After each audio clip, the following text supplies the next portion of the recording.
ನಾರಾಯಣೇತಿ ವಾಗಸ್ತಿ, ನಾರಾಯಣೇತಿ ಮಂತ್ರೋಸ್ತಿ, ವಾಗಸ್ತಿ ವಶವರ್ತಿನಿ, ತಥಾಪಿ ನರಕೇ ಘೋರೇ ಮಜ್ಜಂತೀತಿ ಏತದ್ ಅದ್ಭುತಂ. ಒಂದು ಆಶ್ಚರ್ಯ, ಇದು ವ್ಯಾಸರದ್ದೇ ವಚನ, ಆಚಾರ್ಯ ಕೋಟ್ ಮಾಡಿದ್ದು. ವ್ಯಾಸ ಹೇಳ್ತಾರೆ ಬಹಳ ದೊಡ್ಡ ಒಂದು ಆಶ್ಚರ್ಯ ಸಂಗತಿ ಏನು ಅಂದ್ರೆ,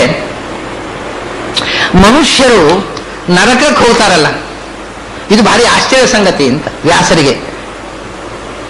ನಮಗೆ ಸ್ವರ್ಗಕ್ಕೆ ಹೋಗೋದು ಆಶ್ಚರ್ಯ, ಅವರಿಗೆ ನರಕಕ್ಕೆ ಹೋಗ್ತಾರಲ್ಲ ಮನುಷ್ಯರು ಭಾರಿ ಆಶ್ಚರ್ಯ. ಯಾಕೆಂದ್ರೆ ನರಕಕ್ಕೆ ಹೋಗದೇ ಇರುವುದಕ್ಕೆ ಇಷ್ಟು ಸುಲಭ ಇದೆ. ಏನು ಅಂದ್ರೆ ನಾರಾಯಣ ಅಂತ ಹೇಳಿದ್ರೆ ಸಾಕು.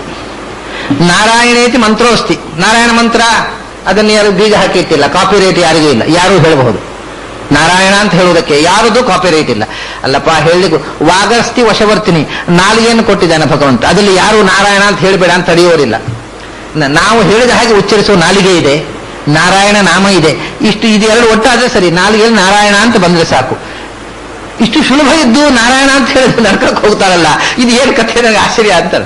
ತಥಾಪಿ ನರಕೆ ಘೋರೆ ಮಜ್ಜಂತೀನ್, ನಾಲಿಗೆ ಇದೆ, ನಾಮ ಇದೆ.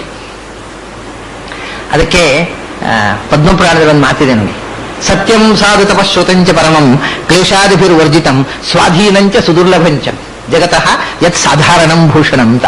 ಸತ್ಯ, ನಾರಾಯಣ ನಾಮ ಅಥವಾ ಸತ್ಯ, ಅದನ್ನ ಇದ್ದದ್ದನ್ನು ಇದ್ದ ಹಾಗೆ ಹೇಳೋದು. ಏನಾದ್ರು ಕಷ್ಟ ಉಂಟಾ? ಇದ್ದನ್ನು ಇದ್ದ ಹೇಳಿ ಏನು ಕಷ್ಟ ಇಲ್ಲ, ಅದು ಹೇಳ್ತೇವೆ ನಾವು. ಸತ್ಯಂ ಅಂದ್ರೆ ಬಹಳ ಸುಲಭ, ಇದನ್ನಿದ್ದ ಹೇಳಿಬಿಟ್ರೆ ಸರಿ, ನಾಲಿಗೆಯಲ್ಲಿ ಇದನ್ನು ನೆರೇಟ್ ಮಾಡಿಬಿಟ್ರೆ ಸರಿ. ಸ್ವಾಧೀನಂಚ, ಇದ್ದದನ್ನಿದ್ದ ಹಾಗೆ ಹೇಳುವುದು ನಮ್ಮ ಕೈಯಲ್ಲಿದೆ, ಏನೂ ಕಷ್ಟ ಇಲ್ಲ. ಆದರೆ ಸುದುರ್ಲಭಂಚ, ಹೇಳಲಿಕ್ಕೆ ಆಗುವುದಿಲ್ಲ. ಏನಾದರೂ ಅದನ್ನು ಹೇಗೆ ಹೇಳುವುದು ಸ್ವಾಮಿ, ಹೀಗೆ ತಿರುಗಿಸಿ ಹೇಳಿದೆವು ಅಂತ. ನಮಗೆ ಸುಳ್ಳು ಹೇಳುವುದು ಎಷ್ಟು ಸಲೀಸಾಗಿಬಿಟ್ಟಿದೆ ಅಂದರೆ, ಇದ್ದದನ್ನಿದ್ದ ಹಾಗೆ ಹೇಳುವ ಅಭ್ಯಾಸವೇ ಹೊರಟೋಗಿದೆ. ಇದ್ದದನ್ನಿದ್ದ ಹಾಗೆ ಹೇಳುವುದು ಎಲ್ಲಕ್ಕಿಂತ ಸುಲಭ, ಆದರೆ ನಾಲಿಗೆಗೆ ಅದು ಬಹಳ ಕಷ್ಟವಾಗಿಬಿಟ್ಟಿದೆ. ಸ್ವಾಧೀನಂಚ ಸುದುರ್ಲಭಂಚ, ಹಾಗೆ ಬಹಳ ಸುಲಭ. ನಾರಾಯಣ ಅಂತ ನಾಮ ಉಚ್ಚಾರ ಮಾಡುವುದು ಏನೂ ಕಷ್ಟ ಇಲ್ಲ. ನಾಲಿಗೆ ಇದೆ, ನಾಲಿಗೆ ಶಬ್ದ ಇದೆ, ಉಚ್ಚಾರ ಮಾಡ್ಲಿಕ್ಕೆ ಬರುತ್ತೆ. ಬಹಳ ಅಂದ್ರೆ ಇನ್ನು ಬಹಳ ಕೆಲವರಿಗೆ ನಾರಾಯಣ ಬರ್ಲಿಕ್ಕಿಲ್ಲ, ನಾರಾಯಣ ಅಂತ ಹೇಳ್ಬೋದು ಅವರು. ಅಷ್ಟಾದ್ರೂ ಹೇಳಿದ್ರು ಭಗವಂತರಿಗೆ ಗೊತ್ತಾಗ್ಬಿಡುತ್ತೆ, ಪಾಪ ಇವನು ನಾರಾಯಣ ಅಂತ ಹೇಳ್ಬೇಕು, ಒದ್ದಾಡ್ತಾ ಇದ್ದಾರೆ, ನಾರಾಯಣ ಉದ್ಧಾರ ಮಾಡುವ ಅಂತಾರೆ. ಅವನು ನಾರಾಯಣ ಹೇಳಲಿಲ್ಲ, ನಾರಾಯಣ ಹೇಳಿಲ್ಲ, ನಾರಾಯಣ ಹೇಳಿದ ನಾನಲ್ಲ ಅಂತ ಕೊಡೋದಿಲ್ಲ ದೇವರು. ನಮ್ಮ ದೌರ್ಬಲ್ಯ ಎಲ್ಲ ಅವನಿಗೆ ಗೊತ್ತಾಗುತ್ತೆ. ಅಷ್ಟು ಹೇಳೋದಿಲ್ಲ, ನಾರಾಯಣ ಹೇಳಿಬಿಟ್ಟು ನಾರಾಯಣ ಅಂತ ಅದು ಹೇಳ್ಬೋದಿಲ್ಲ, ಅದು ಹೇಳೋದಿಲ್ಲ. ಅದು ಆಶ್ಚರ್ಯ ಅಂತಾರೆ. ಶಬ್ದ ಇದೆ, ನಾಲಿಗೆ ಇದೆ, ನಾಲಿಗೆಯಲ್ಲಿ ಉಚ್ಚಾರ ಮಾಡಿದ್ರೆ ಆ ಶಬ್ದ ಯಾರ ಒತ್ತಡವೂ ಇಲ್ಲ, ಯಾರ ಬಲಾತ್ಕಾರವೂ ಇಲ್ಲ, ಅನಾಯಾಸವಾಗಿ ಹೇಳಲಿಕ್ಕೆ ಬರುತ್ತೆ. ಹಾಗೆ ನಾಲಿಗೆಯಲ್ಲಿ ಶಬ್ದೋಚ್ಚಾರ ಮಾಡುವ ಶಕ್ತಿ ಭಗವಂತ ಕೊಟ್ಟಿದ್ದಾನೆ. ಆದರೂ ನಾಲಿಗೆ ನಾರಾಯಣ ಅಂತ ನುಡಿಯೋದಿಲ್ವಲ್ಲ. ಆ ನಾಮಸ್ಮರಣೆ ಮಾಡದೆ ಭಗವಂತನ ನೆನಪಿಸಿಕೊಳ್ಳದೆ ಮನುಷ್ಯರು ನರಕಕ್ಕೆ ಕ್ಯೂ ನಿಲ್ತಾರಲ್ಲ, ಏತದ್ ಅದ್ಭುತಂ. ಇದು ಬಹಳ ಆಶ್ಚರ್ಯದ ಸಂಗತಿ, ನಮ್ಗೆ ಅರ್ಥವೇ ಆಗುವುದಿಲ್ಲ ಈ ಮನುಷ್ಯರ ಮೆಂಟ್ಯಾಲಿಟಿ ಅಂತಾರೆ ವ್ಯಾಸರು. ಆರ್ತಾಹ ವಿಷಣ್ಣಾಹ ಶಿಥಿಲಾಶ್ಚ ಭೀತಾಹ ಘೋರೇಶು ಚ ವ್ಯಾಧಿಷು ವರ್ತಮಾನಃ. ಭಗವಂತನ ನಾಮಕೀರ್ತನೆಗೆ ಸಂಬಂಧಪಟ್ಟು 15 ಶ್ಲೋಕಗಳನ್ನು ಕೊಡ್ತಾರೆ ಆಚಾರ್ಯ. ಹಿಂದಿನದೆಲ್ಲ ಧ್ಯಾನಕ್ಕೆ ಇದಕ್ಕೆಲ್ಲ 7-8 ಶ್ಲೋಕ ಕೊಟ್ರೆ, ಯಾಕೆಂದ್ರೆ ಕೆಲವು ಸಂಕೀರ್ತೆಗೆ ಕೀರ್ತನೆಯ ಮಹಿಮೆ. ಆರ್ತಾಹ ವಿಷಣ್ಣಾಹ ಶಿಥಿಲಾಶ್ಚ ಭೀತಾಹ ಘೋರೇಶು ಚ ವ್ಯಾಧಿಷು ವರ್ತಮಾನಾಹ ಸಂಕೀರ್ತ್ಯ ನಾರಾಯಣ ಶಬ್ದ ಮಾತ್ರಂ ವಿಮುಕ್ತ ದುಃಖಾಹ ಸುಖಿನೋ ಭವಂತಿ. ಆರ್ತಾಹ ವಿಷಣ್ಣಾಹ ಅಂದ್ರೆ ನಮಗೆ ಬೇಡವಾದ್ದನ್ನು ಪಡೆಯುವುದಕ್ಕೆ ಆರ್ತಿ ಅಂತಾರೆ, ಬೇಕಾದ್ದನ್ನು ಪಡೆಯದೇ ಇರುವುದಕ್ಕೆ ವಿಷಾದ ಅಂತ ಹೇಳ್ತಾರೆ. ಇದರಲ್ಲಿ ಆರ್ತ ವಿಷಣ್ಣ ಅಂದ್ರೆ ಒಂದೇ ರೀತಿ ಕಾಣುತ್ತೆ. ಏನು ಆರ್ತಿ ಅಂದ್ರೆ ಆರ್ತರನ್ನು ದುಃಖಿತರು, ವಿಷಣ್ಣರನ್ನು ದುಃಖಿತರು. ನಮಗೆ ಬೇಡವಾದ್ದು ಬಂದು ಸೇರಿಕೊಳ್ಳುತ್ತಲ್ಲ, ಅದರಿಂದ ಬರುವ ದುಃಖಕ್ಕೆ ಆರ್ತಿ ಅನ್ನೋದು. ವಿಷಾದ ಅಂದ್ರೆ ಬೇಕಾದ್ದು ಬರದೇ ಇರೋದು, ಅದರಿಂದ ಬರುವ ದುಃಖಕ್ಕೆ ವಿಷಾದ ಅಂತ ಹೇಳುದು. ಅಂದ್ರೆ ಆರ್ತಾಹ ಅಂದ್ರೆ ಬೇಡವಾದ್ದು ಯಾವುದೋ ಒಂದು ಕಾಯಿಲೆ ಬಂದು ಕೂತು ಬಿಟ್ಟಿದೆ, ಆಗ ರೋಗಾರ್ಥಃ, ಅದು ಬೇಡವಾದ್ದು ಬಂದಿದೆ. ವಿಷಾದ ಬೇಕಾದ್ದು ಸಂಪತ್ತು ಬರಲಿಲ್ಲ, ಅದು ವಿಷಾದ. ಅದರಿಂದ ಬೇಡವಾದ್ದು ಇರುವುದರಿಂದ ಬರುವ ದುಃಖಕ್ಕೆ ದುಃಖಿತರನ್ನ ಆರ್ತರು ಅಂತಾರೆ. ಬೇಕಾದ್ದನ್ನು ಪಡೆಯದೆ ದುಃಖ ಪಡುವವರನ್ನ ವಿಷಣ್ಣರು ಅಂತಾರೆ. ಆರ್ತಾಹ ವಿಷಣ್ಣಾಹ, ಯಾವ್ಯಾವುದೋ ಬೇಡವಾದ್ದು ನಿನ್ನ ದೇಹದಲ್ಲಿ ಸೇರಿಕೊಂಡು ನೀನು ದುಃಖಿತನಿರಬಹುದು, ಬೇಕಾದ್ದು ಪಡೆಯದೆ ನೀನು ವಿಷಣ್ಣನಾಗಿರಬಹುದು. ಆಮೇಲೆ ಶಿಥಿಲಾಶ್ಚ ಭೀತಾಹ. ಶಿಥಿಲ ಅಂತಂದ್ರೆ ದೈಹಿಕವಾಗಿ ಮಾನಸಿಕವಾಗಿ ದುರ್ಬಲ ಅಂತ ಅರ್ಥ. ಯಾವುದೋ ಒಂದು ದೌರ್ಬಲ್ಯಕ್ಕೆ ನೀನು ಒಳಗಾಗಿರಬಹುದು, ದೇಹ ಶಿಥಿಲವಾಗಿರಬಹುದು, ತ್ರಾಣ ಇಲ್ಲ, ನಿತ್ರಾಣ ಬಂದಿರುವ ವಯಸ್ಸಿನಿಂದಾಗಿ ಮನಸ್ಸು ಶಿಥಿಲವಾಗಿರಬಹುದು, ದುರ್ಬಲವಾಗಿರಬಹುದು, ಆರ್ಥಿಕವಾಗಿ ಶಿಥಿಲ ಆಗಿರಬಹುದು. ಯಾವ ಕಾರಣದಿಂದ ದೌರ್ಬಲ್ಯ ಅಂತ ಅರ್ಥ. ಒಟ್ಟಿಗೆ ದುರ್ಬಲನಾದಾಗ, ಭೀತಾಹ ಭಯಗ್ರಸ್ತನಾದಾಗ, ಯಾವುದೋ ಒಂದು ಭಯ, ಅದು ಶತ್ರು ಭಯ ಇರಬಹುದು, ಯಾವುದೋ ಭಯ, ಜೀವನದಲ್ಲಿ ರೋಗದ ಭಯ ಇರಬಹುದು, ಸಾವಿನ ಭಯ ಇರಬಹುದು, ದೃಷ್ಟವಾದ ಭಯ ಇರಬಹುದು, ಅದೃಷ್ಟವಾದ ಭಯ ಇರಬಹುದು. ಅಥವಾ ಘೋರೇಶು ಚ ವ್ಯಾಧಿಷು ವರ್ತಮಾನಾಹ, ಇನ್ನು ಡಾಕ್ಟ್ರು ಹೇಳಿ ಆಗಿದೆ, ಇದು ಗುಣ ಆಗುವಂತಹದ್ದಲ್ಲ. ಅಂಥ ಭಯಾನಕವಾದ ರೋಗದಲ್ಲಿ ಒದ್ದಾಡ್ತಾ ಇದ್ದಾನೆ ಒಬ್ಬ.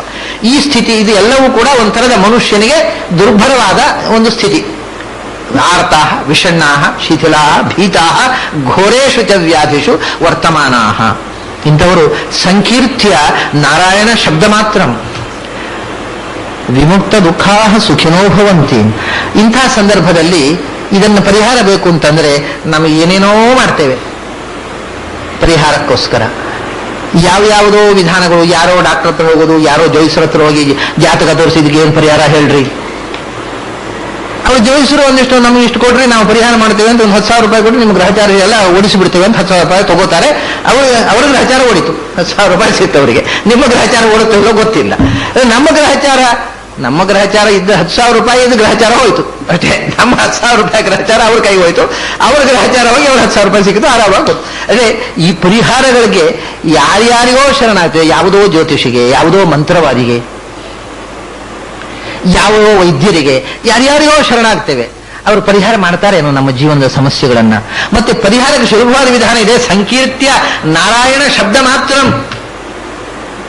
ಏನಿಲ್ಲ, ಬರಿಯ ನಾರಾಯಣ ನಾಮಸ್ಮರಣೆಯಿಂದ ಈ ಎಲ್ಲ ಸಮಸ್ಯೆಗಳನ್ನು ಪರಿಹಾರ ಮಾಡಿಕೊಳ್ಳಬಹುದು. ವಿಮುಕ್ತ ದುಃಖಾ, ಎಲ್ಲ ಇದರಿಂದ ಬರತಕ್ಕ ದುಃಖಗಳನ್ನು ಪರಿಹರಿಸಿಕೊಂಡು ಸುಖಿನಃ, ಹಾಯಾಗಿ ನೆಮ್ಮದಿಯಿಂದ ಆನಂದವಾಗಿ ಬದುಕಬಹುದು. ಸುಖಿನಃ ಭವಂತಿ. ಆದರೂ ಕೂಡ ಈ ನಾರಾಯಣ ನಾಮ ಅನ್ನೋ ಔಷಧವನ್ನ ಯಾಕೆ ಜನ ಬಳಸುವುದಿಲ್ಲ? ಇದು ಚರಕಾಚಾರ್ಯರ ಮಾತು. ಚರಕಾಚಾರ್ಯ ಇದೇ ಮಾತನ್ನು ಹೇಳಿದ್ದಾರೆ ನೋಡಿ. ವಿಷ್ಣುಂ ಸಹಸ್ರಮೂರ್ಧಾನಂ ಚರಾಚರಪತಿಂ ಪ್ರಭುಂ ಸ್ತುವನ್ನ ನಾಮ ಸಹಸ್ರೇಣ ಜ್ವರಾನ್ನು ಸರ್ವಾನ್ನು ವ್ಯಪೋಹತಿ.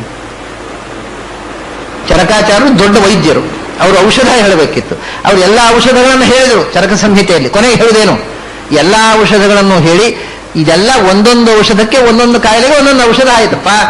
ನಮ್ಗೆ ಸರ್ವರೋಗಗಳು ಇವೆ, ಅದಕ್ಕೆ ಯಾವುದು ನಿಮ್ಮ ಹತ್ರ ಔಷಧ? ಯಾಕೆಂದ್ರೆ ಒಂದು ಮದ್ದು ಕೊಟ್ಟರೆ ಏನು, ಈ ಕಡೆಯಿಂದ BP ಗೆ ಮದ್ದು ಕೊಂಡ್ರೆ ಅದು ಡಯಾಬಿಟಿಸ್ಗೆ ಆಗುದಿಲ್ಲ, ಡಯಾಬಿಟಿಸ್ ಮಾತ್ರೆ ಕೊಂಡ್ರೆ BP ಗೆ ಆಗುದಿಲ್ಲ.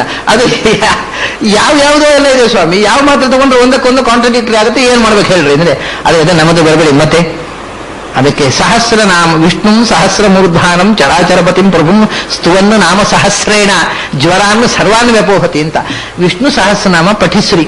ನೋಡಿ, ನಾರಾಯಣ ಶಬ್ದ ಮಾತ್ರ ಅಂತಂದ್ರೆ ಅದು ನಾರಾಯಣನ ನಾಮ, ಭಗವಂತನ 1000 ನಾಮಗಳನ್ನು ಪಠಿಸ್ರಿ.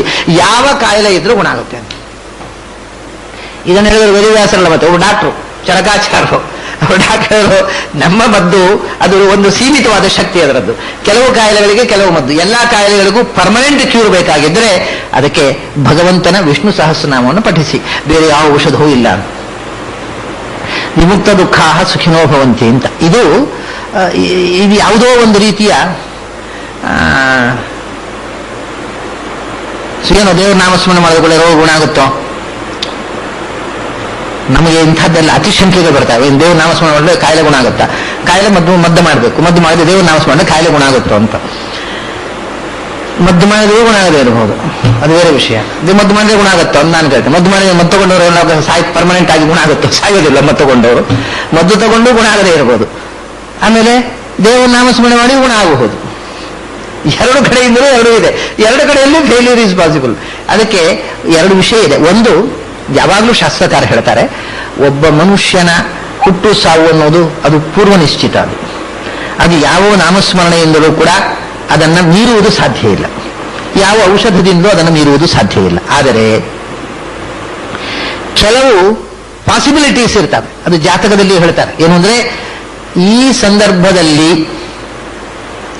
ಯಾವುದಾದರೂ ಅನಿಷ್ಟ ಅಥವಾ ಆಕ್ಸಿಡೆಂಟು ಆಗುವ ಸಂಭವ ಇದೆ.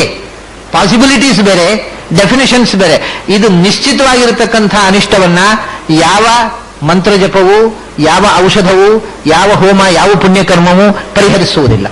ಆದರೆ ಆ ಸಾಧ್ಯತೆ ಇರತಕ್ಕಂಥದ್ದು ಕೆಲವು ಇರ್ತವೆ ಕೇಸಸ್, ಅದು ಪಾಸಿಬಿಲಿಟೀಸ್ ಮಾತ್ರ. ಅದನ್ನ ಪುಣ್ಯಕರ್ಮದಿಂದ, ನಾಮಸ್ಮರಣೆಯಿಂದ, ಔಷಧದಿಂದ ಇದೆಲ್ಲ ಪರಿಹರಿಸಿಕೊಳ್ಳಿಕ್ಕೆ ಬರುವಂಥದ್ದು. ಹಾಗೆಯೇ ನಾಮಸ್ಮರಣೆಯಿಂದ ಕೂಡ ಪರಿಹರಿಸಿಕೊಳ್ಳಬಹುದು. ಒಂದು ದೃಷ್ಟಿಯಿಂದ ನಾಮಸ್ಮರಣೆಯಿಂದ, ಯಾಕೆಂದ್ರೆ ಇದಕ್ಕೆ ಅನೇಕ ಕಾರಣಗಳಿದೆ. ಒಂದು ಎಕ್ಸ್ಪ್ಲನೇಷನ್ ಏನು ಅಂತಂದ್ರೆ, ನಮ್ಮ ದೇಹದಲ್ಲಿ, ನಾನು ಬೆಳಿಗ್ಗೆ ಉಪನಿಷತ್ ಪಾಠ ಮಾಡುವಾಗ ಹೇಳಿದ್ನಲ್ಲ, ಮುಖ್ಯವಾಗಿ ಒಟ್ಟಿನೆಯೇ ದೇಹದಲ್ಲಿ 72 ಕೋಟಿ 72 ಲಕ್ಷ ನಾಡಿಗಳಿವೆ. ಅದು ಹೋಗಲಿ, ಅದರಿಂದ ಸಾರ್ಟ್ ಔಟ್ ಮಾಡಿ 72,000 ನಾಡಿಗಳು. ಈ 72,000 ನಾಡಿಗಳಿಗೆ ಶುದ್ಧಿಗೋಸ್ಕರವೇ ನಾವು ಗಾಯತ್ರಿ ಜಪ ಮಾಡ್ತೇವೆ. ಗಾಯತ್ರಿ ಜಪ ದಿವಸಕ್ಕೆ 1000 ಪರಮಾಂ ಹೊತ್ತಿ 1,000 ಮಾಡು, 3 ಹೊತ್ತಿ 3,000 ಮಾಡು ದಿನಕ್ಕೆ ಅಂತ ಹೇಳಿದ್ರು. ಯಾಕೆ 3 ಹೊತ್ತಿ 3,000? 3,000 ಜಪ ಮಾಡಿದ್ರೆ ಎಷ್ಟಾಯಿತು? 24 ಅಕ್ಷರ. 24 × 3,000 ಅಂದ್ರೆ 72,000 ಅಕ್ಷರ ಆಯಿತು. ಅಂದ್ರೆ ದೇಹದ 72,000 ನಾಡಿಗಳಿಗೂ ಎನರ್ಜಿ ಸಪ್ಲೈ ಆಗಬೇಕು. ನಾಮಸ್ಮರಣೆಯಿಂದ ಆಗೋ ಕೆಲಸ ಇದು. 72,000 ನಾಡಿಗಳಿಗೂ ಎನರ್ಜಿ ಸಪ್ಲೈ ಆದರೆ ಮತ್ತೆ ಕಾಯಿಲೆ ಬರೋದು ಹೇಗೆ? ಗಾಯತ್ರಿ ನಾಮಸ್ಮರಣೆ, ಗಾಯತ್ರಿ ಒಂದು ಭಗವಂತ ನಾಮ. ಹಾಗೆಯೇ ಯಾವ್ಯಾವ ನಾಮಗಳ ಮೂಲಕ ವಿಷ್ಣು ಸಹಸ್ರನಾಮವೂ ಹಾಗೆ. ವಿಷ್ಣು ಸಹಸ್ರನಾಮ ಏನು ಮಾಡಿದ್ರು ಅಂದ್ರೆ ಬೃಹತಿ ಸಹಸ್ರ ಅಂತ ಒಂದು ಮಂತ್ರ ಇದೆ. ವೇದದಿಂದ ಆಯ್ಕೆ ಮಾಡಿರತಕ್ಕಂಥ 72,000 ಅಕ್ಷರಗಳೊಳಗೊಂಡ ಒಂದು ಮಂತ್ರ ಸಮುದಾಯ. ಅಂದ್ರೆ 1,000 ಮಂತ್ರಗಳು ಅವು. ಆ ಒಂದೊಂದು ಮಂತ್ರದಲ್ಲಿ 36 ಅಕ್ಷರಗಳಿರುವಂತಹ 1,000 ಮಂತ್ರಗಳು. 36 ಅಕ್ಷರ ಅಂದ್ರೆ ಒಂದು ಅಕ್ಷರ ಅಂದ್ರೆ ನಿಮಗೆ ಗೊತ್ತು, ನಮಗೆ ಒಂದು ಅಕ್ಷರ ಅಂದ್ರೆ 2 ಅಕ್ಷರ ಸೇರಿ ಒಂದು ಕ ಅಂದ್ರೆ ಕಕಾರ ಮತ್ತು ಅಕಾರ, ಒಂದು ವ್ಯಂಜನ ಒಂದು ಸ್ವರ ಸೇರಿ. ಅದರಿಂದ 36,000 ಅಕ್ಷರ ಅಂದ್ರೆ 36,000 ಸ್ವರ, 36,000 ವ್ಯಂಜನ. ಕೆಲವು ಕಡೆ ಒತ್ತಕ್ಷರ ಇದ್ದಾಗ 2 ವ್ಯಂಜನ ಬರಬಹುದು, ಅಲ್ಲಿ ಸ್ವರ ಮಾತ್ರವೇ ಅಕ್ಷರ ಇರಬಹುದು. ಈಗ ಒಟ್ಟಿಗೆ 36,000 ಸ್ವರ, 36,000 ವ್ಯಂಜನ, 72,000 ಅಕ್ಷರಗಳದ್ದು ಒಂದು ಮಂತ್ರ ಸಮುದಾಯ. ಆ ಬೃಹತಿ ಸಹಸ್ರ ಮಂತ್ರಗಳನ್ನು ಯಾಕೆ ಮಾಡಿದ್ರು? ನಮ್ಮ 72,000 ನಾಡಿಗಳನ್ನು ಶುದ್ಧ ಮಾಡೋದಕ್ಕೋಸ್ಕರ. ಅಂತಹ 1,000 ಮಂತ್ರ ಅದು. ಆ ಒಂದೊಂದು ಮಂತ್ರವನ್ನ ಅದರ ಎನರ್ಜಿಯನ್ನ ಕಂಡೆನ್ಸ್ ಮಾಡಿ ಒಂದೊಂದು ನಾಮ ಮಾಡಿದರು. ಹಾಗಾದ್ರೆ ವಿಷ್ಣು ಸಹಸ್ರನಾಮದ ಒಂದೊಂದು ನಾಮಕ್ಕೆ ನಮ್ಮ 72 ನಾಡಿಗಳ ಮೇಲೆ ಅದರ ಇಫೆಕ್ಟ್ ಇದೆ. 1,000 ನಾಮ ಜಪ ಮಾಡಿದಾಗ 72,000 ನಾಡಿಗಳ ಮೇಲೆ ಎನರ್ಜಿ ಫ್ಲೋ ಆಯಿತು. ಮತ್ತೆ ಅದು ರೋಗ ಬರೋದು ಹೇಗೆ? ಇದು ಒಂದು ಮುಖ. ಎರಡನೇದೇನು ಗೊತ್ತುಂಟಾ? ಇವತ್ತು ವಿಜ್ಞಾನಕ್ಕೂ ಗೊತ್ತಿದೆ, ಹಿಂದಿನವರು ಈ ಮಾತನ್ನು ಹೇಳಿದರು, all the physical diseases are basically mental ಅಂತ.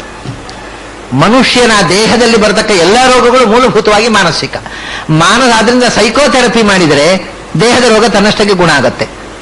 ಮೂಲಭೂತವಾಗಿರತಕ್ಕಂಥ ರೋಗ ಅದು ಮಾನಸಿಕ. ಸೈಕೋಥೆರಪಿ ಅನ್ನೋದು ಬಹಳ ಮುಖ್ಯ ಆಗತ್ತೆ. ಸೈಕೋಥೆರಪಿಯಿಂದ ದೇಹದ ರೋಗಗಳನ್ನು ಗುಣ ಮಾಡಬಹುದು, ಆದರೆ ಫಿಸಿಯೋಥೆರಪಿಯಿಂದ ದೇಹದ ರೋಗವನ್ನು ಗುಣ ಮಾಡಲಿಕ್ಕೆ ಬರುವುದಿಲ್ಲ, ಮನಸ್ಸಿನ ರೋಗವನ್ನು ಗುಣ ಮಾಡಲಿಕ್ಕೆ ಬರುವುದಿಲ್ಲ ಪೂರ್ಣವಾಗಿ. ಹಾಗಾಗಿ ಈ ನಾಮಗಳು ಸೈಕೋಥೆರಪಿ.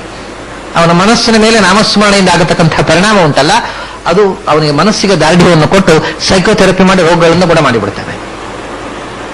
ಇಂಥ ಅನೇಕ ಎಕ್ಸಾಂಪಲ್ಸ್ಗಳನ್ನು ನೋಡಿ ನಾನು ಹೇಳ್ತಾ ಇದ್ದೇನೆ. ಬರೇ ಇದು ಒಂಥರ ಏನು, ಇಟ್ಸ್ ನಾಟ್ ನಿಯರ್ ಥಿಯರಿಟಿಕಲ್.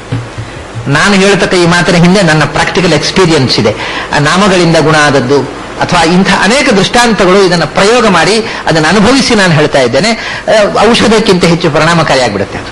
ಆ ನಾಮ ಅದು ಸೈಕೋಥೆರಪಿ ಆಗತ್ತೆ. ಸೈಕೋಥೆರಪಿಯಾಗಿ ಅದನ್ನು ಗುಣಪಡುತ್ತೆ. ಮತ್ತೆ ಅದು ಎನರ್ಜಿ ಕ್ರಿಯೇಟ್ ಆಗಿ ನಾಡಿಗಳ ಮೇಲೆ ಕೆಲಸ ಮಾಡುವಂಥದ್ದು. ಹೀಗೆ 2 ವಿಧದಿಂದ ಅದು ಫಿಸಿಯೋಥೆರಪಿ ಹೋದು, ನಾಮ ಸೈಕೋಥೆರಪಿ ಹೋದು.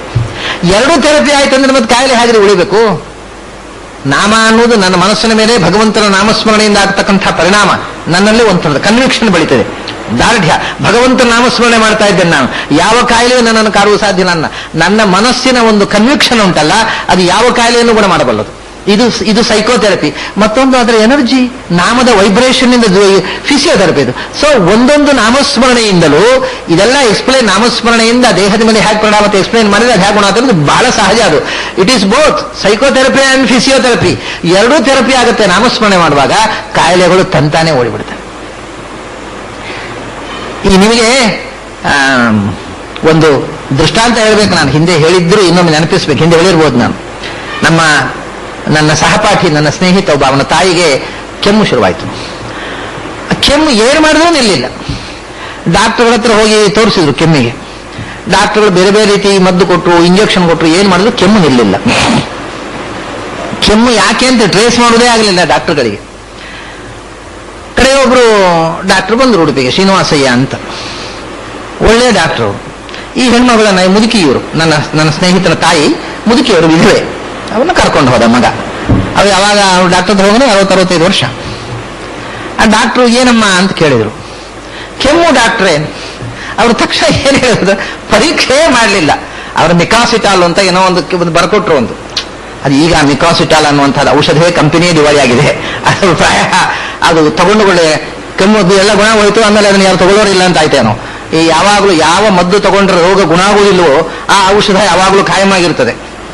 ಯಾವ ಔಷಧಿಯಿಂದ ಕಾಯಿಲೆ ಬೇಗ ಗುಣ ಆಗುತ್ತೋ ಅಂತಹ ಕಂಪನಿಗಳು ಮುಚ್ಚಿಬಿಡ್ತಾರೆ. ಹಾಗಾಗಿ ಈ ಔಷಧ 50 ವರ್ಷದಿಂದಲೂ ಜನಪ್ರಿಯವಾದ ಔಷಧ ಅಂದ್ರೆ ಆ ಔಷಧ ಕೊಂಡದ ಕಾಯಿಲೆ ಗುಣ ಆಗಲಿಲ್ಲ ಅಂತ ಅರ್ಥ.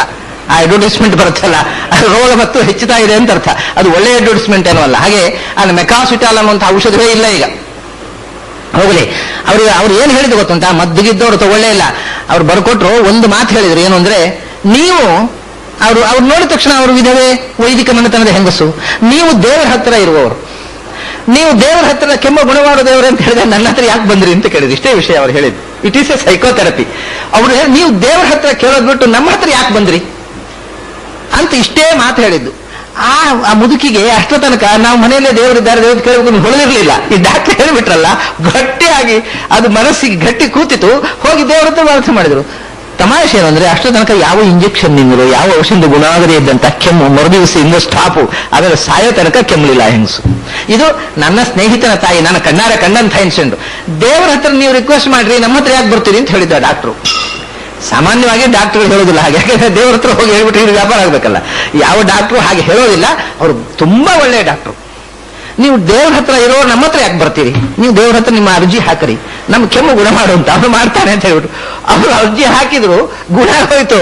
ಇದು ನಾಮಸ್ಮರಣೆಯಿಂದ ಬರತಕ್ಕಂಥದ್ದು ಸೈಕೋಥೆರಪಿ, ಮನಸ್ಸಿಗೆ ದಾರಢ್ಯ. ಆ ಮನಸ್ಸಿಗೆ ಆ ಕನ್ವಿಕ್ಷನ್ ಬಂತು ಅಂತಂದ್ರೆ ಮನಸ್ಸು ತನ್ನಷ್ಟಕ್ಕೆ ದೇಹದಲ್ಲಿರ್ತಕ್ಕಂಥ ಡಿಫೆಕ್ಟ್ ಅನ್ನು ಅದೇ ಗುಣ ಮಾಡಿಕೊಳ್ಳುತ್ತೆ.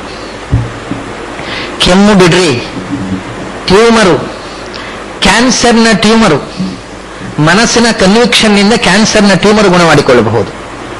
ಬಂಜೆಯಾದ ಹೆಣ್ಣು ಗರ್ಭಿಣಿ ಆಗಬಹುದು. ಕ್ಯಾನ್ಸರ್ ಅಥವಾ ಟ್ಯೂಬರ್ಕ್ಯುಲೋಸಿಸ್ ಇದ್ದವರು ಗುಣ ಮಾಡಿಕೊಳ್ಳಬಹುದು. ಆದರೆ ಅಂಥ ಮನೋಬಲ ಬೇಕು.